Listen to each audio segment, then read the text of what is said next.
নমস্কার সম্মানীয় দর্শকবৃন্দ, আপনাদের এবার প্রত্যেক কৃষকদের জন্য খুবই একটা দুর্দান্ত একটা খবর এসেছে।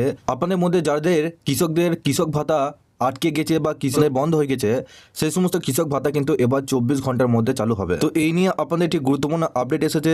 কাদের আপনাদের এই ভাতা বন্ধ হয়ে গেছে, যদি আপনার ভাতাটি বন্ধ হয়ে যায় সেক্ষেত্রে আপনি কি করতে পারেন, বিধানসভা থেকে কৃষকদের জন্য কি বলা হলো, সবকিছু তথ্য আপনারা এই ভিডিওটির মাধ্যমে জানতে পারবেন। আগে আপনারা যদি আমাদের এই চ্যানেলে নতুন হয়ে থাকেন, চ্যানেলটিকে অবশ্যই সাবস্ক্রাইব করে বেল নোটিফিকেশনটা অল করে দিয়ে যাবেন।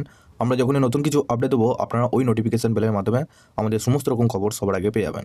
এই ভিডিও ডেসক্রিপশনে একটি হোয়াটসঅ্যাপ গ্রুপ এবং টেলিগ্রাম গ্রুপ রয়েছে, ওখানে যুক্ত হয়ে যান। ওখান থেকেও আপনারা প্রত্যেক দিন আমাদের সমস্ত রকম খবর পেয়ে যাবেন। দেখুন, এখানে বলা হয়েছে 2-3 মাস ধরে কৃষকদের পেনশনের টাকা বকেয়া, 24 ঘন্টায় শুরু হওয়ার আশ্বাস শোভনদেবের। বুধবার বিধানসভা কৃষক পেনশন প্রকল্প নিয়ে নানা প্রশ্ন তোলেন বিধায়ক নরহরি মাহাতো।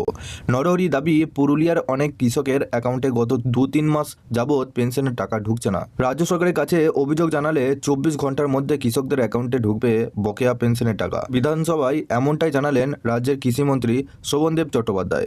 জানালেন, প্রয়োজনে কৃষকরা সরাসরি ফোন করতে পারবেন শোভনদেবকেও। বুধবার বিধানসভায় কৃষক পেনশন প্রকল্প নিয়ে নানা প্রশ্ন তোলেন বিধায়ক নরহরি মাহাতো। নরহরি দাবি, পুরুলিয়ায় অনেক কৃষকের অ্যাকাউন্টে গত 2-3 মাস যাবৎ পেনশনের টাকা ঢুকছে না।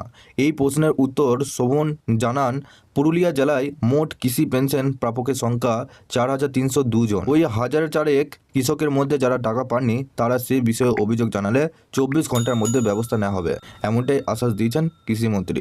উল্লেখ্য, বুধবার সকাল থেকে উত্তাল বিধানসভা। রাজ্যে চা বাগানের 30% জমি পর্যটন ব্যবহার সংক্রান্ত সিদ্ধান্তে প্রতিবাদে মুলতুবি প্রস্তাব এনেছিলেন বিজেপি। স্পিকার তা পাঠ করতে দিলেও এই নিয়ে আলোচনার সুযোগ না মেলায় উত্তপ্ত হয়ে ওঠে বিধানসভার অধিবেশনের কক্ষ। এক পর্যায়ে স্লোগান তোলে ওয়াক আউট করেন বিজেপি বিধায়কেরা। তারা বিধানসভায় গেটে বসে পড়ে বিক্ষোভ দেখাতে শুরু করেন। তো আপনাদের মধ্যে যদি কোনো কৃষক ভাতা যদি না পেয়ে থাকেন, কৃষক ভাতা যদি আটকে যায়, সেক্ষেত্রে আপনাদের কালকের মধ্যে আপনাদের প্রত্যেকের অ্যাকাউন্টে যে কোটা আপনাদের কিস্তির টাকা বাকি আছে সেই কোটা টাকা কিন্তু সরাসরি আপনাদের ব্যাংকে অ্যাকাউন্টে ঢুকে যাবে। ইতিমধ্যে আপনাদের কৃষিমন্ত্রী শোভনদেব চট্টোপাধ্যায় পরিষ্কারভাবে কিন্তু বিধানসভায় তিনি জানিয়েছেন, আপনাদের যারা পাননি তাদের কিন্তু সমস্ত টাকা তাদের অ্যাকাউন্টে 24 ঘন্টার মধ্যে দিতে হবে। তো আপনারা কোন কোন জেলা থেকে দেখছেন নিচে অবশ্যই কমেন্ট বক্সে জানাতে ভুলবেন না। ভিডিওটিকে বেশি বেশি করে শেয়ার করবেন।